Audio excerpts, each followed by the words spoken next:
Good evening from New York. I'm Chris Hayes. It was a failed coup.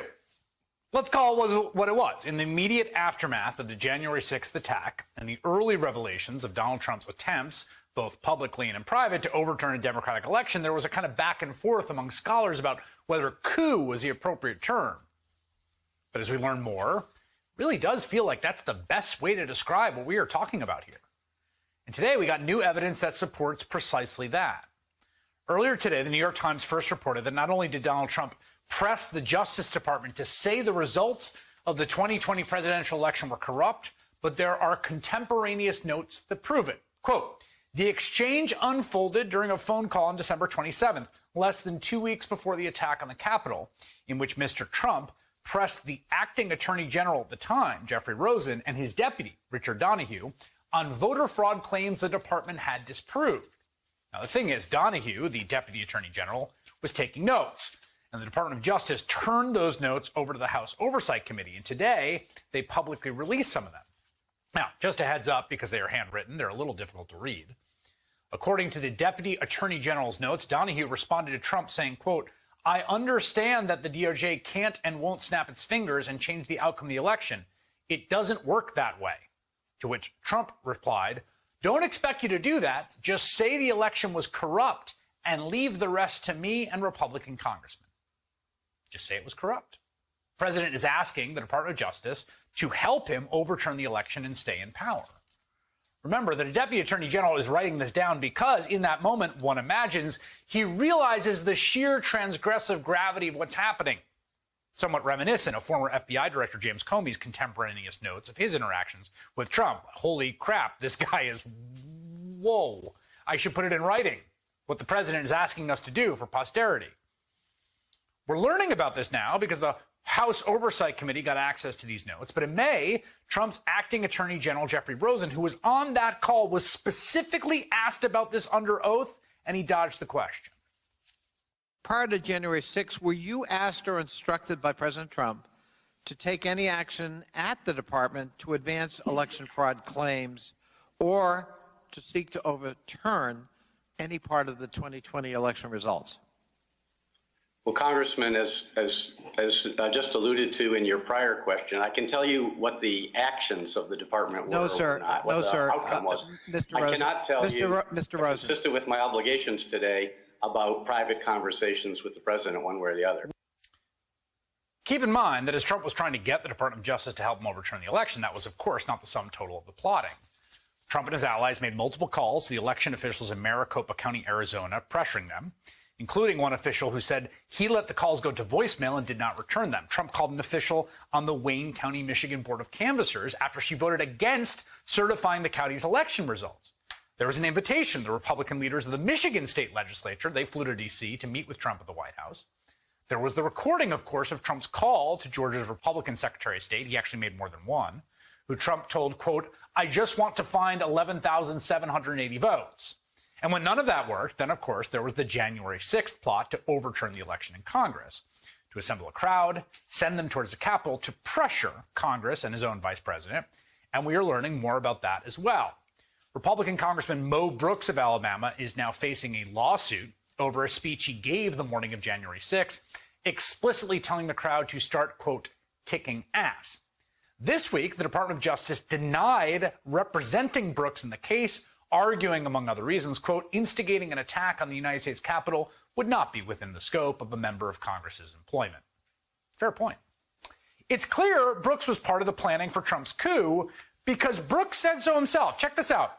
Back on December 21st, 2020, more than 2 weeks before the insurrection, Politico just reported it out. Good piece by Melanie Zanona. President Donald Trump huddled with a group of congressional Republicans at the White House on Monday, where they strategized over a last-ditch effort to overturn the election results next month. Congressman Mo Brooks, who is spearheading the long-shot push to overturn the election results in Congress, organized the trio of White House meetings, which lasted over 3 hours and include roughly a dozen lawmakers. It was a back and forth concerning the planning and strategy for January 6th, Brooks said in a phone interview. I mean, he literally said they were meeting about strategy to overturn the election on the record 2 weeks before it happened. Then on the morning of January 6th, Congressman Mo Brooks spoke at the same rally as Donald Trump. And we're now learning that when he stood up there and spoke about taking the protest to the Capitol, he was wearing body armor. I've got a message that I need you to take to your heart and take back home, and along the way, stop at the Capitol. Today is the day American patriots start taking down names and kicking ass. What are the words that scare the hell out of socialists and weak-kneed Republicans alike? Join with me. USA. USA. Washington, America, heed those words, because we're going to carry them right to you. USA, God bless America, and the fight begins today. Yeah, go kick ass. Well, they did. I wonder if when Mo Brooks saw them beating the cops and concussing them and violently assaulting them, he thought, oh, they're kicking ass. I told them to kick ass. Mo Brooks was not the only congressman implicated in the plot to keep Trump in power. The New York Times reports Mr. Trump did not name the lawmakers, the ones who were helping him. But at other points during the call, again, this is the one that they took notes of, he mentioned Representative Jim Jordan of Ohio, whom he described as a fighter. A spokesman for Jordan said, quote, Congressman Jordan did not, has not, and would not pressure anyone at the Justice Department about the 2020 election. Sure. That Politico report from a few days before Trump's DOJ meeting says, quote, other members who were in attendance include some of Trump's staunchest allies on the Hill, such as Congressman Jim Jordan. So he was in the same meetings plotting on how to overturn the election. Earlier this week, Congressman Jordan was asked if he had spoken to Donald Trump on January 6th. Listen to this response. First off, yes or no, did you speak with President Trump on January 6th?